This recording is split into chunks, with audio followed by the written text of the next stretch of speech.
اور سائیکل پر غصہ ہوتا رہا، اٹھا کے چاڑ کر کے اس کو زمین پہ مارا. سائیکل کا جو وہ سپورٹ کا جو تختہ تھا نا لکڑی کا، وہ 2 ٹکڑے ہو گئے. پھر وہ سائیکل میرے کام کی نہیں رہی. میں ایک غریب آدمی، ہم لوگ بہت غریب تھے. پھر کسی نے مجھے سائیکل نہیں دلا دی، گھر میں بھی اتنی حیثیت نہیں تھی ہماری. تو میں بس وہ روتا بلکتا ہے جو رہ گیا، میں محروم ہو گیا اپنے دوست کی شرارت سے اور چاچا کے وہ جلال سے. تو سائیکل کا ویسے ہی قصور نہیں تھا. وہ چاچا گناہگار ہے کہ ہم نابالغ تھے اور انہوں نے ضرر پہنچایا، مال کو ہمارے نقصان پہنچایا. مجھے بے گناہ بے قصور کی سائیکل توڑ دی. اب اللہ تعالیٰ ان کو معاف کرے، میں تو معاف کر چکا ہوں، اللہ ان کی مغفرت کرے. اب تو ان کی زندہ رہنے کی امید ہی نہیں ہے. کوئی 50-55 سال پرانا واقعہ ہی ہے. 55 سال ہو گئے ہوں گے، 54-55 سال میرے خیال میں. اس کو اللہ بیچارے کی مغفرت کرے، غری کے رحمت کرے، جنت الفردوس میں اعلیٰ مقام محبوب کے پڑوس میں نصیب فرمائے.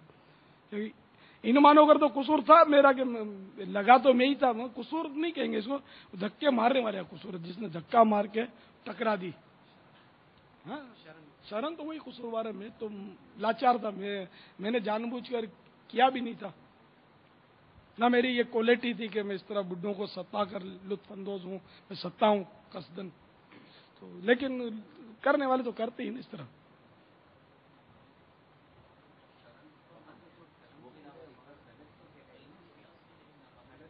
میں نابالغ تھا. ہاں اس کا بھی زیادہ قصور میں نا لفظ. ہاں لیکن حقوق العباد کے تعلق سے بچوں کے قصور کاؤنٹ ہوتے. اور ہاں قیامت کے دن ان کی بھی ترکیبیں بنیں گی. جیسے یعنی بچے چھین کر دوسرے بچے کی چیز کھا جاتے ہیں، اس کا بھی حساب ہے. جانوروں کا بھی بعض صورتوں میں حساب ہے. ہاں پھر یہ سب مٹی کر دیے جائیں گے جانور. حساب حقوق العباد کا معاملہ ہے جس میں ضرر کا معاملہ بہت پیچیدہ ہے.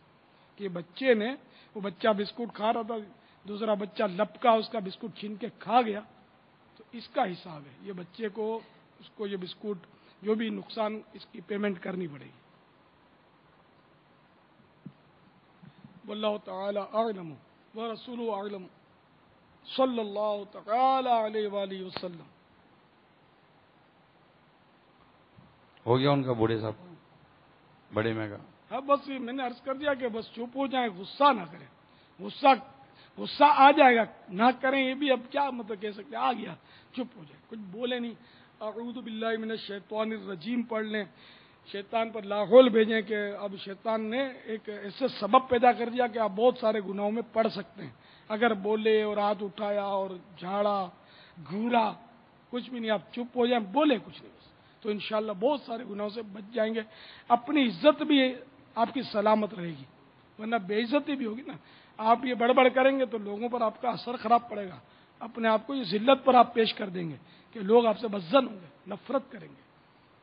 بولیں گے نہیں ٹھیک ہے آپ کے بڑھاپے کے لیے، لیکن نفرت کریں گے. اور اللہ نہ کرے گا شرارتی بچوں کے ہتھے چڑھ گئے نا، وہ شرارتی بچے جو کھلونا بنائے نا، چچا او چچا، پھر اسے چھیڑیں گے، وہ چچا پھر کرتا ہوا اپن کے پیچھے بھاگے گا. تو باپا آپ انہیں غصے میں خاموش رہنے کا فرما رہے ہیں. کیا ہی بہتر ہو کہ یہ اس عمر میں پہنچ کر لکھنے کی عادت رکھ لیں، اگر لکھنا آتا ہو تو. نہیں لکھنا آتا تو مکہ مدینہ اشارے سے، یعنی اگر یہ گھر میں بھی کوشش کریں کہ یہ اشارے سے بات کر لیں یا قفل مدینہ زبان کا لگا لیں نارمل پوزیشن میں، تو جب زبان کے قفل مدینہ نارمل پوزیشن میں لگانے کی عادت پڑ جائے گی تو امید ہے باپا کہ ایسی کیفیت کے اندر شاید زبان وہ کام نہ کر گزرے جس کے اندیشہ ہے. عین ممکن ہے. یہ بڑے بوڑھوں سے گھر والے بھی یوں ہی بدظن ہوتے ہیں. یہ بوڑھا ہر بات میں ٹر کرتا رہتا ہے، یہ کیوں پکایا، وہ کیوں پکایا، یہ کتنے میں لائے، بہت مہنگا لائے ہو تو بہت مہنگا لائے، ہم تو اتنے میں لاتے تھے. ارے بھائی تو اس وقت ہم پیدا نہیں ہوئے تھے نا، ہم پیدا ہو گئے اس لیے مہنگا ہو گیا. تو اس طرح وہ ہر بات میں ٹو، نمک زیادہ ڈال دیا ہے، مرچ یوں کم ڈالی ہے، تم کو پکانا نہیں آتا ہے، 2 گھنٹے سے بیٹھی ہوئی ہے چولہے پر، وہ گیس جل رہا ہے، اتنا بل آتا ہے. تو یہ ٹر اگر بڈھا کرتا رہے گا نا، تو چاہے وہ باپ ہی ہے، بیٹی دل میں یہ سوچے گا بھیا ابا جان اب چلے جائیں تو کچھ سکون ہو اپنے کو، اور زندگی کچھ اچھی گزرے، بال بچوں کی خبر لیں اپنے بچوں کی بھی. باقی یہ ابو بس اب بوڑھے ہو گئے تو بات بات پہ وہ میرا نقص نکالتے ہیں، میری خامی نکالتے ہیں، بات بات پہ بن مانگے مشورے جڑتے رہتے ہیں. تو اگر یہ واقعی قفل مدینہ لگا دینا تو بوڑھوں کی عزت گھر میں بحال ہو جائے.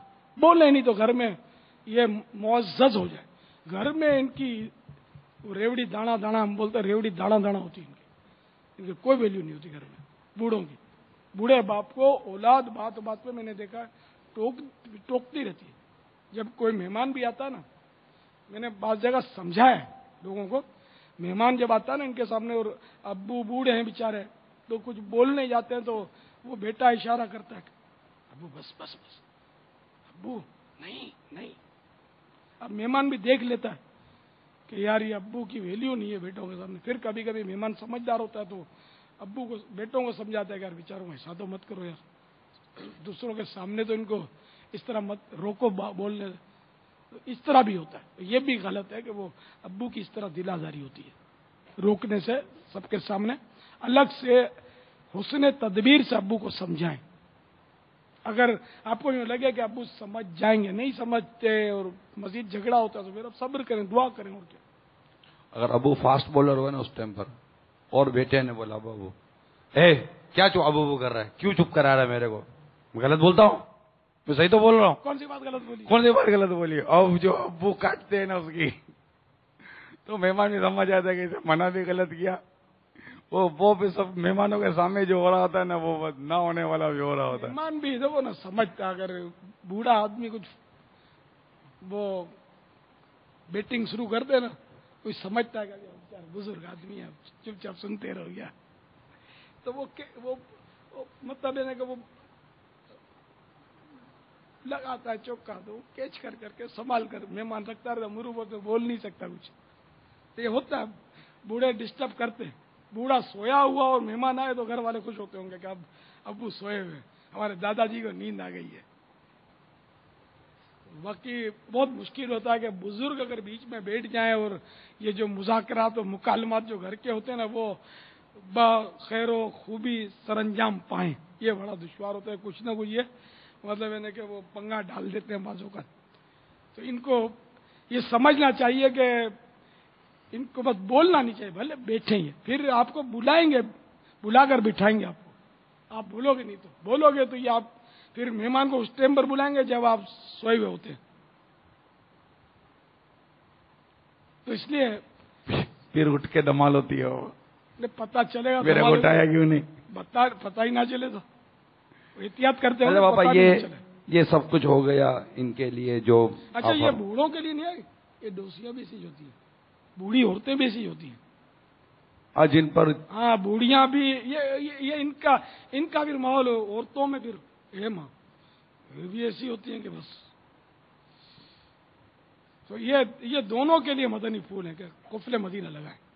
اب ہیں گھر میں بابا یہ دو ماشاءاللہ، ہمارے نانا نانی دادا دادی یا والد صاحب یا والدہ اس عمر کو پہنچ گئے اور یہ طبیعت ہے، اولاد کو کیا کرنا چاہیے؟ اولاد کو یوں کرنا چاہیے جب بیزار ہو جاتی کیا کرتی ہے پتہ ہے؟ ایک ڈیڑھ عمر کے صاحب تھے، ان کے والد صاحب فوت ہو گئے. تو میں نے ان کی تعزیت میں ہمدردی کی. اللہ تعالیٰ آپ کو صبر عطا فرمائے. جب اس طرح کے جملے بولے نا تو ایسا دیکھا اس کو کہ جیسے مطلب وہ یعنی کہ وہ کچھ تو جملے بولا ہو کہ وہ بوڑھے تھے اور بس اللہ کو مٹی ٹھنڈی کرے اور یوں تھا. تو میں تو ایسا میرے پر تاثر یہ قائم ہوا کہ یہ مطلب گویا کہنا چاہتے کہ بڑی مشکل سے بڈھے نے جان چھوڑی ہے، تم ایسا لگتا ہے کہ واپس تمہارا بس چلے تو ہماری جان پہ ڈال دو اس کو. یعنی کہ میرا تعزیت کرنا بھی مجھے ایسا لگا کہ اس کو مزہ نہیں آیا. ایسی یعنی کہ وہ ہو سکتا ہے باپ نے ایسا تنگ کیا ہوگا نا گھر میں کہ وہ مان جان چھوٹی ہے. تو ایسا بھی ہوتا ہے. مگر یہ اولاد کا قصور ہے. ایسی اولاد سعادت مند نہیں ہے. وہ تو قرآن کریم میں نا ماں یا باپ دونوں یا ان میں سے ایک بڑھاپے کو پہنچ جائے تو اف تک نہ کرے.